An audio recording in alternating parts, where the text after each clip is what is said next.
اعوذ باللہ من الشیطان الرجیم بسم اللہ الرحمن الرحیم کلوا واشربوا ہنیئا بما کنتم تعملون۔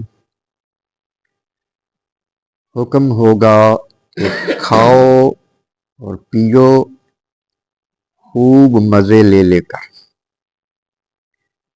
بما کنتم تعملون، یہ بدلہ ہے ان نیکیوں کا جو تم کرتے تھے۔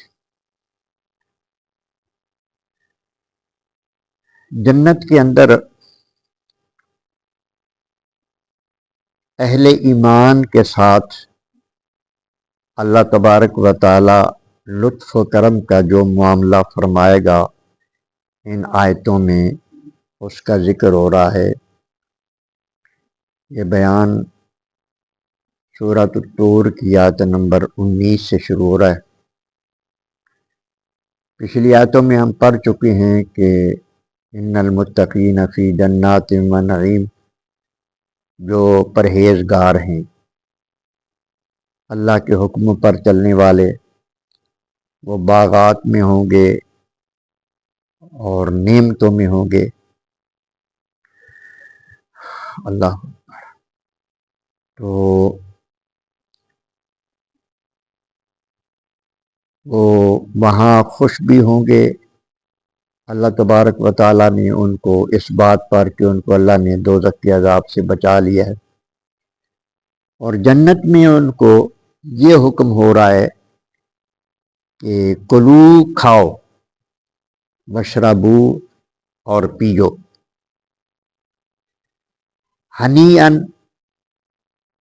یعنی خوب اطمینان کے ساتھ، خوب لطف اندوز ہو کر۔ ہنیئن ایسے کھانے کو کہتے ہیں جس سے کسی قسم کی تکلیف نہ ہو، سراسر انسان کے لیے مفید ہی مفید ہو۔ اور ساتھ یہ بھی اللہ پاک ارشاد فرما رہا ہے کہ یہ بدلہ ہے تمہارے عمل کا۔ یہ اس کا کہنا اللہ پاک کا، یہ بھی بندے کے لیے ایک بڑا اعزاز ہے۔ حالانکہ ہمارے اعمال اس قابل اچھے بھی ہوں تو اس قابل نہیں کہ اس کی بارگاہ میں پیش کر سکیں، لیکن پھر بھی وہ یہ ارشاد فرما رہا ہے کہ یہ جو تمہیں جنت عطا فرمائی ہے، یہ تمہارے اعمال کا بدلہ دیا ہے۔ تو اس کا مطلب یہ ہے کہ اگر جنت چاہیے اور جنت کا چاہنا، اللہ تبارک و تعالیٰ کی رضا بھی بندے کو مانگنا چاہیے ہر وقت، کہ ہم عمل اس لیے کرتے ہیں کہ یا اللہ تو راضی ہو جا، تیرا حبیب راضی ہو جائے۔ اگر کوئی جنت کا طلبگار بھی ہو تو یہ بھی اچھا ہے، اللہ پاک اس کو بھی پسند کرتا ہے۔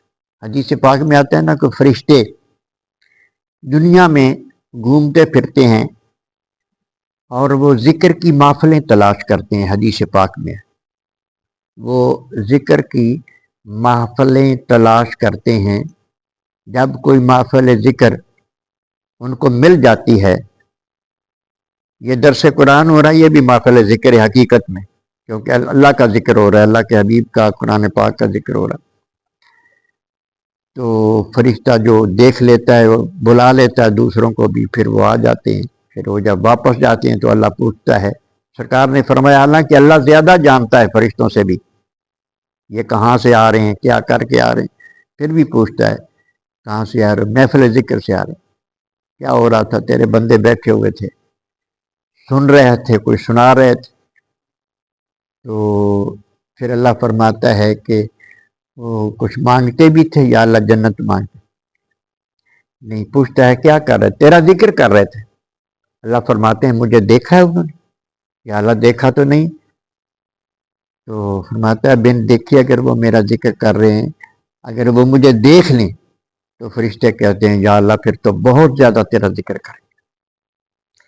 پھر فرماتا ہے کچھ مانگتے بھی تھے، یا اللہ جنت مانگتے تھے۔ جنت دیکھیے یا اللہ دیکھی نہیں، اگر دیکھ لیں تو پھر یا اللہ پھر تو بہت زیادہ عرض کریں تیری بارگاہ میں جنت کے حصول کے لیے۔ اور کیا کرتے تھے یا اللہ، پناہ بھی مانگتے تھے دوزخ سے، دوزخ دیکھی یا اللہ دیکھی تو نہیں، فرمایا اگر دیکھ لیں یا اللہ پھر تو وہ چیخیں مارے، پھر تو بہت دہائی دیں کہ اس سے بچایا جائے۔ تو اللہ فرماتا ہے تم گواہ ہو جو میں ان کو بخش دیا۔ تو یہ چیزیں اللہ کو پسند ہیں کہ اس کی دوزخ کا پناہ مانگا جائے، اس کی جنت مانگی جائے۔ تو یہ اللہ کا کرم ہے کہ وہ ارشاد فرما رہا ہے کہ یہ تمہارے اعمال کا بدلہ ہے، لہذا نیک عمل کرنا چاہیے اللہ کی رضا کے لیے، تاکہ اس کے بدلے میں اللہ پاک جنت عطا فرمائے۔ اور وہاں کی کیفیت اللہ بیان فرما رہا ہے، متکئین علی سرر، متکئین تکیے لگا کر بیٹھے ہوئیں گے وہاں پلنگوں پر، پلنگ بچھائے ہوئے ہوں گے جنت میں، بڑے آرام دہ اور بڑے خوبصورت۔ تو وہاں اس پر تکیے لگا کے بیٹھے ہوئے ہوں گے، مصفوفتن، وہ پلنگ جو ہیں وہ قطار در قطار بچھے ہوں گے بڑے خوبصورت انداز میں۔ اور ارشاد فرمایا وَزَوَّجْنَاهُمْ بِحُورٍ عِین، اور ہم ان کے جوڑے بنا دیں گے، یعنی ان کو بیاہ دیں گے یا ان کا نکاح کر دیں گے بڑی خوبصورت حوروں کے ساتھ۔ یہ بھی جنت کی نعمتوں میں سے ایک نعمت ہے حور، جو اللہ تبارک و تعالی اہل ایمان کو عطا فرمائے گا۔ والذین آمنوا واتبعتهم ذریتهم بایمان الحقنا بهم، اور جو لوگ ایمان لائے اور ان کی پیروی کی ان کی اولاد نے ایمان کے ساتھ، الحقنا بہم، تو ہم ان کو بھی وہاں ملا دیں گے، ذریتہم، ان کی اولاد کو۔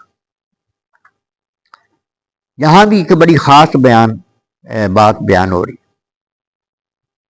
اللہ تبارک و تعالیٰ ارشاد فرما رہے ہیں کہ جو لوگ نیک ہوں گے، ایمان والے ہوں گے، والذین آمنوا، پہلی شرط ایمان ہے۔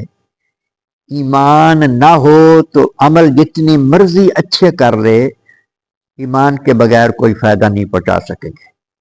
بخشش کے لیے، نجات کے لیے ایمان شرط ہے۔ اللہ وہ جو صاحب ایمان ہیں ان کی اولاد نے، جن کی اولاد ایسی ہوگی کہ ان کی اولاد نے بھی ان کی پیروی کی ہوگی، پیچھے چلے ہوں گے ایمان کے ساتھ۔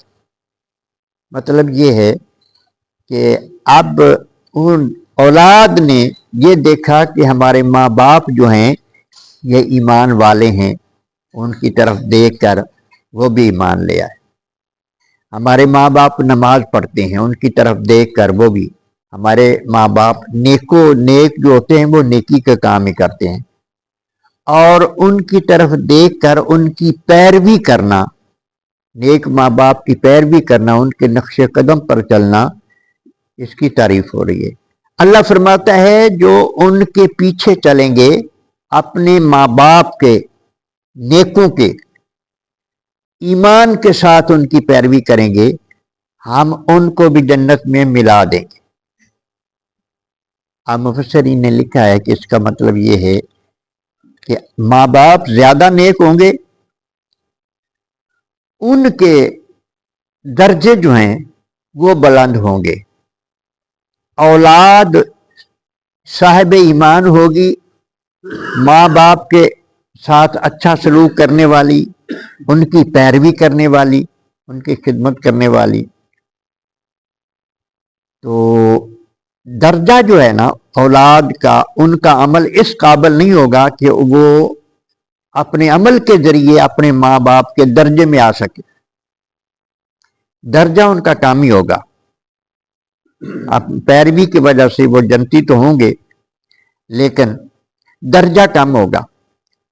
اللہ تبارک و تعالی ارشاد فرما رہے ہیں کہ چونکہ یہ میرے ایمان والے بندے، اولاد کی محبت فطری محبت ہوتی ہے، وہ چاہیں گے کہ جہاں بھی ہماری اولاد ہمارے پاس ہو، تو نبی کریم علیہ السلام نے ارشاد فرمایا اپنے اس نیک بندے کی آنکھوں کو ٹھنڈا کرنے کے لیے اللہ پاک اس کی اولاد کو بھی اس درجے میں بھیج دے گے کہ تم بھی اس درجے میں آؤ۔ وما التناہم من عملہم من شیء، اور ہم کمی نہیں کریں گے ان کے عملوں کی جزا میں ذرہ برابر۔ یعنی اللہ تبارک و تعالی یہاں یہ ارشاد فرما رہے ہیں کہ یہ جو اولاد کو اس درجے میں بھیجا ہے نا، تو یہ ماں باپ کی محبت اور ان کے اعمال کے صدقے میں بھیجا ہے، لیکن ان کے ثواب میں کسی قسم کی کمی نہیں کریں گے۔ نہ یہ کریں گے کہ چلو تم نے اگر ساتھ رہنا ہے تو تمہارا کچھ درجہ نیچے ہو جائے، یہ تھوڑے سے اوپر ہو جائے، ایسا بھی نہیں ہوگا۔ ان کے اعمال میں بھی، یعنی ان کے ثواب میں بھی کمی نہیں ہوگی، اور ان کے درجے میں اللہ تبارک و تعالی ان کی خوشی کے لیے ان کی اولادوں کو بھی بھیج دے۔ لہذا نیک ماں باپ کی پیروی کرنا بھی یہ بندے کو بڑا فائدہ پہنچا دیتا ہے، اور نیک کا نیک ہونا بھی۔ ہم نے کئی بار یہ آیت بیان کی ہے، حضرت خضر علیہ السلام نے، موسیٰ علیہ السلام جا رہے تھے نا، تو ایک دیوار گر رہی تھی، تو خضر علیہ السلام نے دیوار سیدھی کر دی، تو پھر بتایا کہ وَكَانَ أَبُوهُمَا صَالِحًا، یہ یتیم بچے ہیں، ان کا باپ نیک تھا، تو اس نے خزانہ رکھا ہے ان بچوں کے لیے، یہ نابالغ ہے، یہ خزانہ اس لیے رکھا تھا کہ جب یہ بالغ ہوں گے تو یہ نکال کے اپنے استعمال میں لے آئیں گے۔ تو یہ دیوار گرنے والی تھی، تو اللہ پاک نے خضر علیہ السلام کو حکم دیا تھا کہ یہ گر جائے گی اور خزانہ ظاہر ہو جائے گا، لوگ لے جائیں گے، بچے محروم ہو جائیں گے، لہذا اس نیک باپ جو دنیا سے چلا گیا ہے چھوڑ کر، اس نیک باپ کا صدقہ ان بچوں کے خزانے کی حفاظت ہونی چاہیے۔ نیک ماں باپ یہ اولاد کے لیے بہت مفید ہوتے ہیں۔ اللہ اولاد کو قدر کرنے کی توفیق عطا فرمائے، اور نیک اولادیں ماں باپ کے لیے بھی نجات کا ذریعہ بن جاتی ہیں۔ اللہ پاک عمل کی توفیق عطا فرمائے۔ ایک چھوٹا سا لفظ رہ گیا، کل امرئ بما کسبت رہین، ہر شخص اپنے اعمال میں جکڑا ہوا ہے، ہر شخص اپنے اعمال میں جکڑا ہوا ہے، یعنی اعمال نے جکڑ کر رکھا ہے۔ اگر اعمال بد ہوں گے تو وہ جکڑ کے اس کو دوزخ میں لے جائیں گے، اگر اعمال نیک ہیں تو وہ پکڑ کے انسان کو جنت میں لے جائیں گے۔ اللہ پاک عمل کی توفیق عطا